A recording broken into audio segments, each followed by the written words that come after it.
बिस्मिल्लाहिर्रहमानिर्रहीम। अस्सलाम वालेकुम स्टूडेंट्स, क्या हाल है जी? कैसे हैं आप सब? उम्मीद करता हूँ आप सब खैरियत से होंगे। स्टूडेंट्स, मैं हूँ मोहम्मद इब्राहीम आपके चैनल डायमेंशनल फिज़िक्स से। और प्यारे स्टूडेंट्स, आज हम डिस्कस करने वाले हैं class 9 physics 2025 Punjab text book board. Students, हम डिस्कस कर रहे थे और चैप्टर नंबर 4 स्टूडेंट्स हम स्टार्ट किया हुआ है, टर्निंग इफेक्ट ऑफ फोर्स। और आज उसी का टॉपिक हम डिस्कस करने जा रहे हैं स्टूडेंट। 4.6 है जी, principle of moments. Students, mark कर लें, टॉपिक बहुत इंपॉर्टेंट है। एमसीक्यूज़, शॉर्ट क्वेश्चंस और न्यूमेरिकल्स के लिए। ठीक है, इससे बहुत सारे एग्जाम में न्यूमेरिकल प्रॉब्लम्स और एग्जांपल्स जो हैं वो पेपर में पूछी जाती हैं। ठीक, तो टॉपिक का स्टार्ट करते हैं जी। To understand the principle of movements let us perform an activity. ठीक है, एक्टिविटी बेस्ड लर्निंग है जी हमारे जो है स्टूडेंट लर्निंग ऑब्जेक्टिव है इस बुक में, अच्छी बात है। तो एक्टिविटी से हम समझेंगे कि प्रिंसिपल ऑफ मूवमेंट्स है क्या। तो देखें, एक्टिविटी 4.2 है, balance a meter rule on a wedge at its centre of gravity. ये एक वेज है जी, ठीक है जी, हमारे पास ये इसका सेंटर ऑफ ग्रेविटी है। ठीक है, या इस पर हमने एक मीटर रूल को बैलेंस किया हुआ है। ठीक है, at it centre of gravity हमने पढ़ लिया। सच that the rule stage horizontal. Rule जो है, मीटर रूल जो है वो हॉरिजेंटल पड़ा हुआ है along X axis. Suspend two weight W1 and W2 on one side of the meter rule at distance L1 and L2। ठीक है, क्या कहता है, दो वेट सस्पेंड करें, एक वेट W1 और एक वेट W2। लेट्स से ये एक वेट W1 है, ये एक वेट W2 है। W1 वाला जो वेट है ये पिवट से या एक्सिस ऑफ रोटेशन से जो है वो मोमेंट आर्म कितना है इसका, L1। Weight W1, moment arm L1।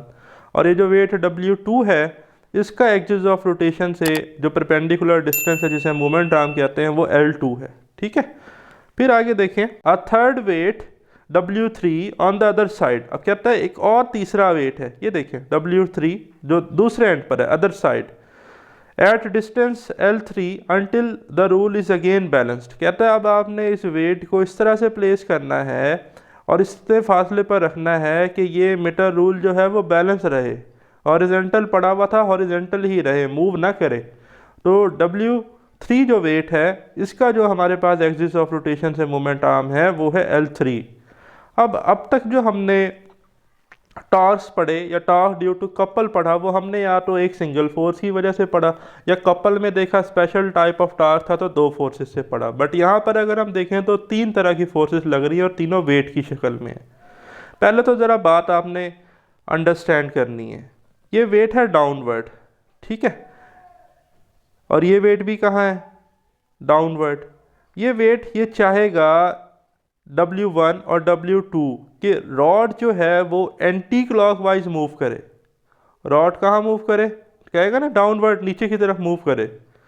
अगर ये वेट जो है इनको थोड़ा सा आगे पीछे करते हैं या इन पे मज़ीद वेट बढ़ाया जाता है तो ये रॉड को कहाँ लेकर जाएंगे, नीचे की तरफ। तो ये चाहेगा रॉड कुछ इस तरह से मूव करे एंटी क्लॉकवाइज। लेकिन अगर हम इस वेट 3 को देखें, वेट 3 चाहेगा कि रॉड इस तरह से नीचे आए, तो इस तरह से नीचे आएगा तो ज़रा रोटेशन देखें तो एक क्लॉकवाइज बनती है। इधर मैंने कर्सर कैसे मूव किया है, ये कैसे लेके जाएगा, कर्सर को देखें इस तरह से एंटी क्लॉकवाइज, मैंने बनाए भी हैं नीचे सिंबल्स।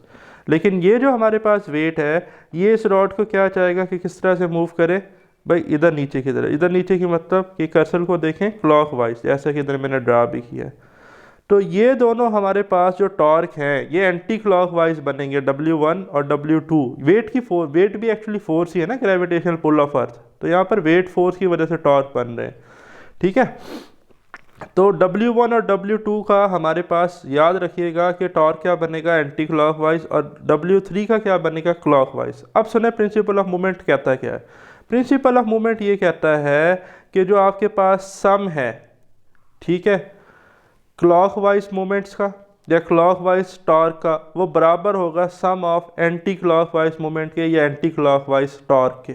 या इसको ऐसे भी कह सकते हैं कि sum of anti clockwise moment is equal to the sum of clockwise moment at a point.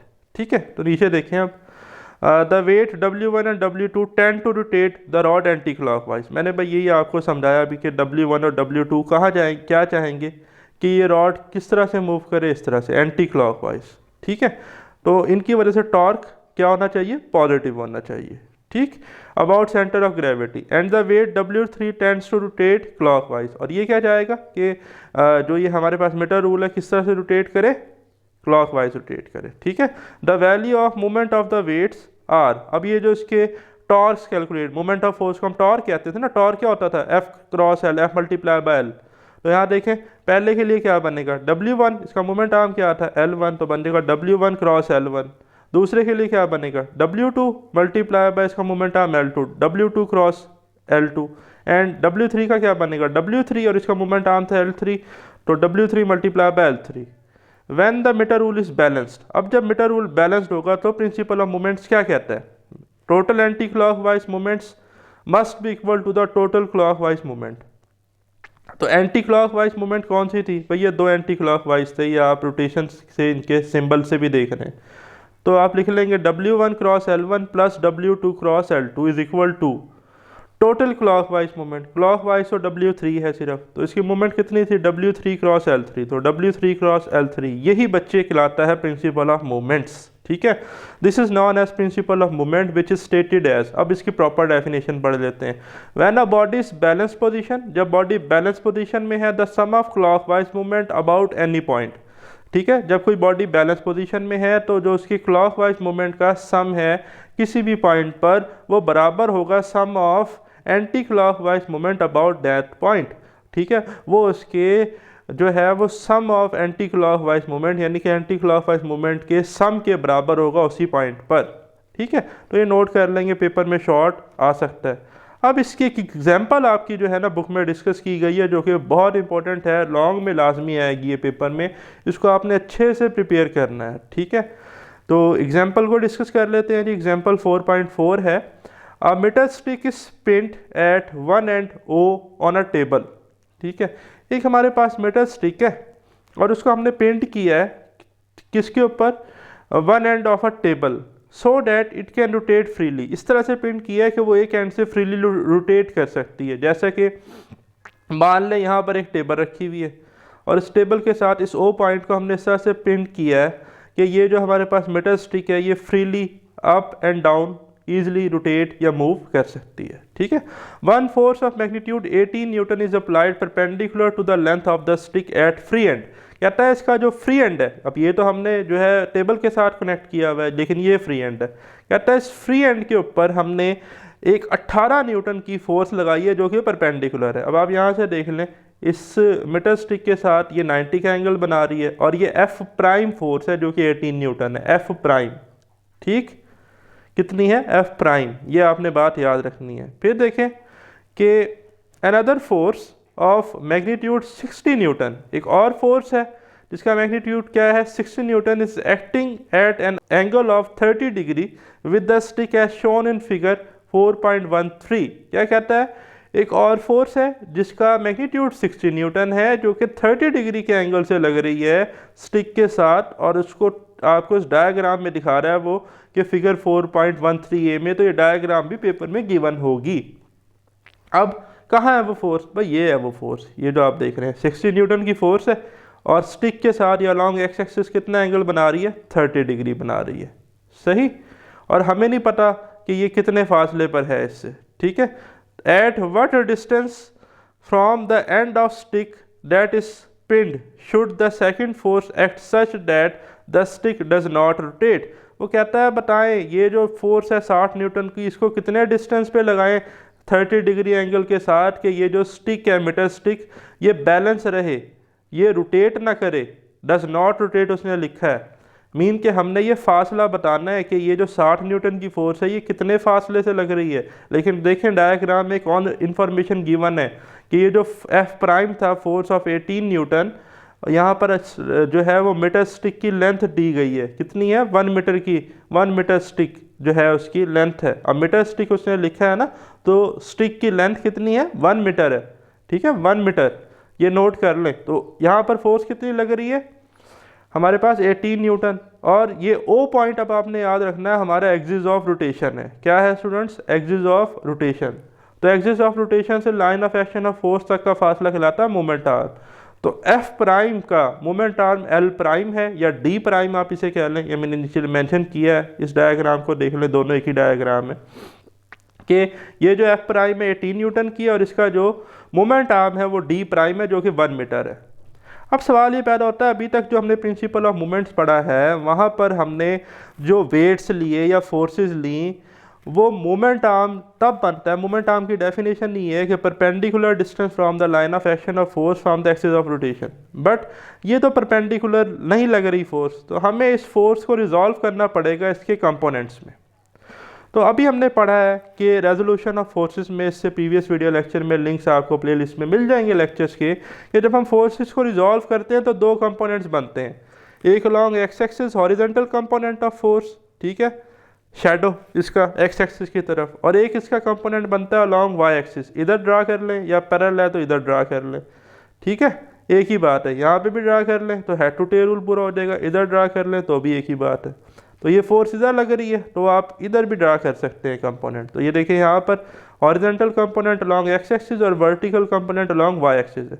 But एक चीज़ बड़ी इंपॉर्टेंट कि जो एक्स एक्सिस का कंपोनेंट है ये तो स्टिक में से गुजर रहा है, मीन पिविट में से पास कर रहा है, और टॉर्क के टॉपिक में हमने ये बात पढ़ी थी कि अगर फोर्स या वेट पिविट से पास कर जाए, एक्सिस ऑफ रोटेशन से पास कर जाए, तो टॉर्क जीरो होती है, क्योंकि मोमेंट आर्म ही जीरो होता है। तो एफ एक्स की वजह से तो कोई टॉर्क बन ही नहीं रही, इसका मतलब एफ एक्स हमारा इफेक्टिव कंपोनेंट नहीं है। एक कंपोनेंट बच गया, कौन सा, एफ वाई। तो हमने एफ वाई कैलकुलेट करना है। एक तो हम एफ वाई कैलकुलेट करेंगे, फिर हम ये देखेंगे कि ये एफ वाई इस एक्सिस से, ओ पॉइंट से कितना फासला रखता है by applying principal of moments, ठीक है। तो अब एक दफ़ा दोबारा बता दूं, एक फोर्स थी एफ प्राइम 18 न्यूटन की थी, मीटर स्टिक थी, तो D prime moment arm 1 meter था। एक फोर्स लग रही थी 60 न्यूटन की 30 डिग्री एंगल से, उसको हमने रिजॉल्व किया एफ एक्स और एफ वाई में। एफ एक्स जो है वो एक्सिस ऑफ रोटेशन से पास कर रहा था तो कोई टॉर्क प्रोड्यूस नहीं करेगा, मोमेंट आर्म जीरो है। एफ वाई परपेंडिकुलर लग रहा है और उसका मोमेंट आर्म डी है जो हमने कैलकुलेट करना है, लेकिन सबसे पहले हमने एफ वाई निकालना है। और एफ वाई का फार्मूला हमें आता है determination of force from its rectangular component या रेजोल्यूशन ऑफ फोर्सेस, इन दोनों टॉपिक में हमने पढ़ा। एफ वाई हमारे पास होता है एफ साइन थीटा, ठीक है। तो इधर देखें, सोल्यूशन देखें अब तसल्ली से। Weight of stick does not effect in horizontal plane. Paper में एमसीक्यू आ सकता है कि जो वेट ऑफ स्टिक है वो इफेक्ट करता है हॉरिजेंटल प्लेन में। नहीं भाई, क्यों, हॉरिजेंटल रखा हुआ है ना, ग्रेविटेशनल पुल ऑफ अर्थ हर पॉइंट पे इक्वल है, ठीक है। तो जो वेट है स्टिक का वो कोई इफेक्ट नहीं करेगा हॉरिजेंटल प्लेन को। Resolving of force of magnitude 60 Newton into rectangular component that act at distance D from point two. अब वो कह रहा है कि रिजॉल्व करें तो एफ एक्स भी कैलकुलेट कर रहा है, एफ वाई भी। मैं आपको पहले बता चुका हूँ एफ एक्स का कोई काम नहीं है, तो आप जस्ट एफ वाई भी कैलकुलेट कर सकते हैं। तो देख लें एफ एक्स कैसे आएगा। F cause of theta, force 60 थी, कॉस 30 डिग्री आ जाएगा क्योंकि 30 का एंगल बना रही थी। कॉस 30 पे होता है 0.86, मल्टीप्लाई कर लेंगे तो आंसर आ जाएगा 51.96 न्यूटन। बट ये फोर्स हमारे किसी काम की नहीं है, ठीक है। फिर देखें F Y. F Y effective component है जो कि मोमेंट आर्म से 90 का एंगल बना रहा है और इसी की वजह से टॉर्क प्रोड्यूस हो रहा है या मोमेंट ऑफ फोर्स प्रोड्यूस हो रही है, ठीक। तो F Y is equal to F sine theta. तो F 60 newton multiply by sine 30, 60 newton multiply sine 30 होता है 0.5, सिंप्लीफाई करेंगे तो आंसर आएगा 30 न्यूटन। तो यहाँ आप लिख भी सकते हैं डायग्राम में कि एफ वाई कितना है, 30 न्यूटन, ठीक है। एफ प्राइम कितना है, 18 न्यूटन, और एफ वाई कितना है हमारे पास 30 न्यूटन।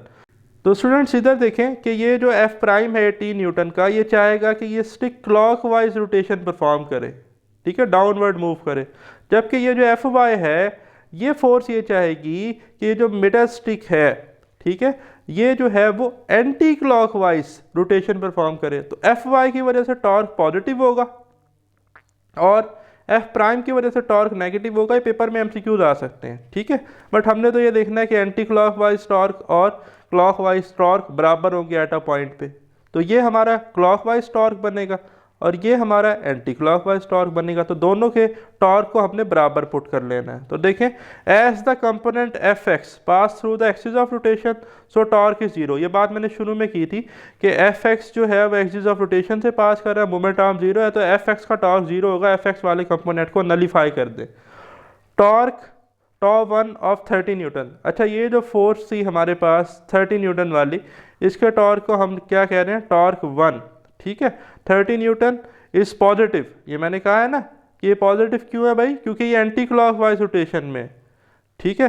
एंड टॉर्क 2, और ये जो है हमारे पास ये कौन सी रोटेशन है, क्लॉकवाइज, तो ये नेगेटिव है। ये पेपर में एमसीक्यूज आ सकते हैं, ठीक है।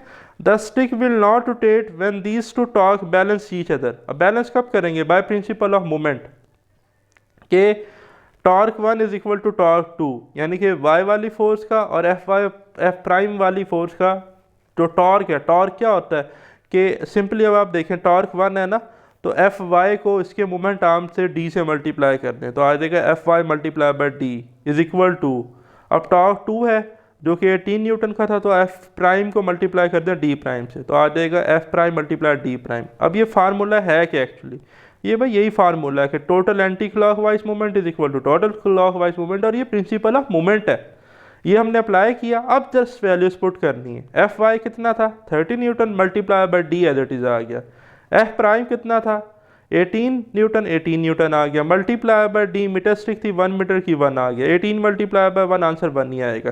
30 से इधर डिवाइड कर देंगे तो 18/30 हमारे पास आ जाएगा 0.6, डिस्टेंस का यूनिट मीटर होता है। तो भाई अगर आप इस मीटर स्टिक को 0.6 मीटर पर रखेंगे तो ये 30 जो एंगल बना रही थी 30 डिग्री का एंगल फोर्स, ठीक है, एफ जिसका वाई कंपोनेंट 30 न्यूटन था, ये इस 18 न्यूटन की फोर्स को इस तरह से बैलेंस करेगी कि मीटर स्टिक जो है वो रोटेट नहीं करेगी। तो ये था स्टूडेंट्स हमारा आज का वीडियो लेक्चर। वेरी सून इंशाल्लाह हम नेक्स्ट वीडियो लेक्चर को डिस्कस करेंगे। मुझे दें इजाज़त, अल्लाह हाफ़िज़।